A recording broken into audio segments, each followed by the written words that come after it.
Okay, this is a video of the crash site that Lance was fatally injured at. We had another crash here this weekend. Basically the same thing, except this time it was a car. Don't know yet if there was any fatalities or what the extent of the injuries are, but you can tell as we get closer to the ENDCAP, or the guardrail, that it was a pretty hard hit. Looks like the car, you can see some of the tracks in the shoulder here, but they're not very well defined. But it looks like, and as you get a little closer, you can see, looks like the car or truck, whatever it was, came off the road.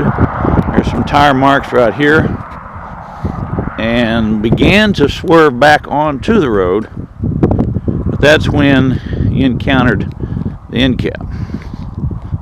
As you can see, there's a cross here from Lance. This is the ENDCAP that replaced the one that Lance hit on his motorcycle. This is an SKT 350. As you can see, it was sheared off at the front of it, and it started peeling the guardrail back the way it's supposed to for about 6 or 8 feet, and then it stopped and just exploded. There's debris all over the place on the shoulder, behind it. There's a big piece of it there, pieces of post all over the place.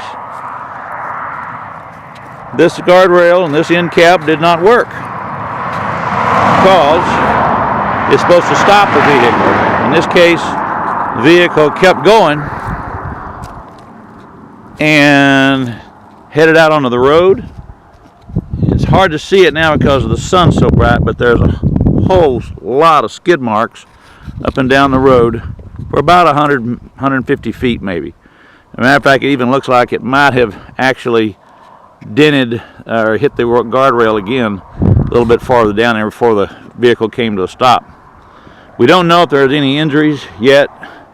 It looks like the car or truck hit the ENDCAP with its right side, the passenger side. You can see the damage to the ENDCAP itself. It's supposed to stop the vehicle and keep it from going off to the side or going back out into the traffic, which in this case it didn't. The vehicle went right back over into the lane of traffic and could have caused even more damage.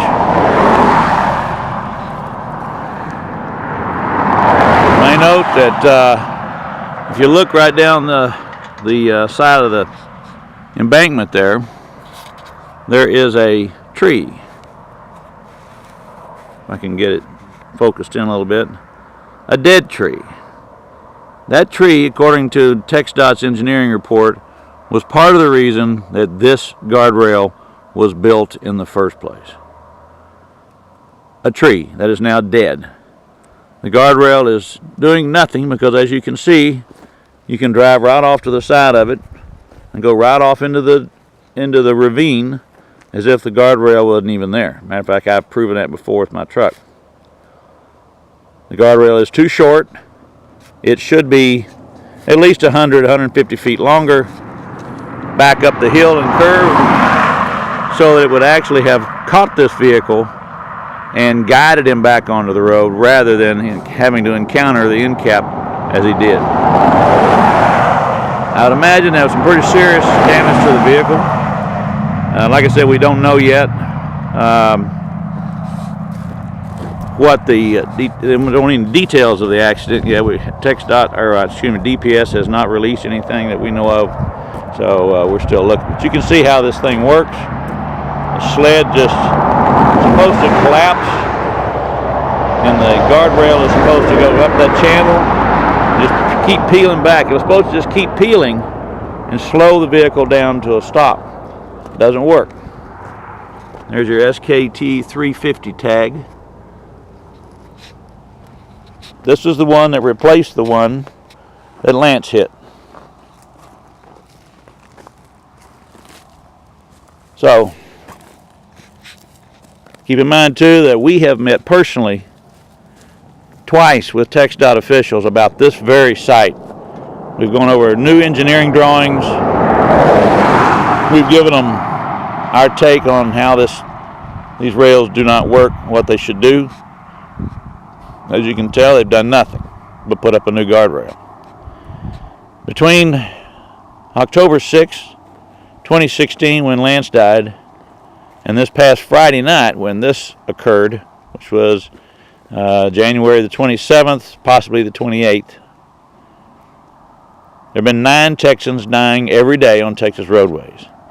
That's 1,008 Texans have died in as a traffic fatality on Texas roadways since Lance died.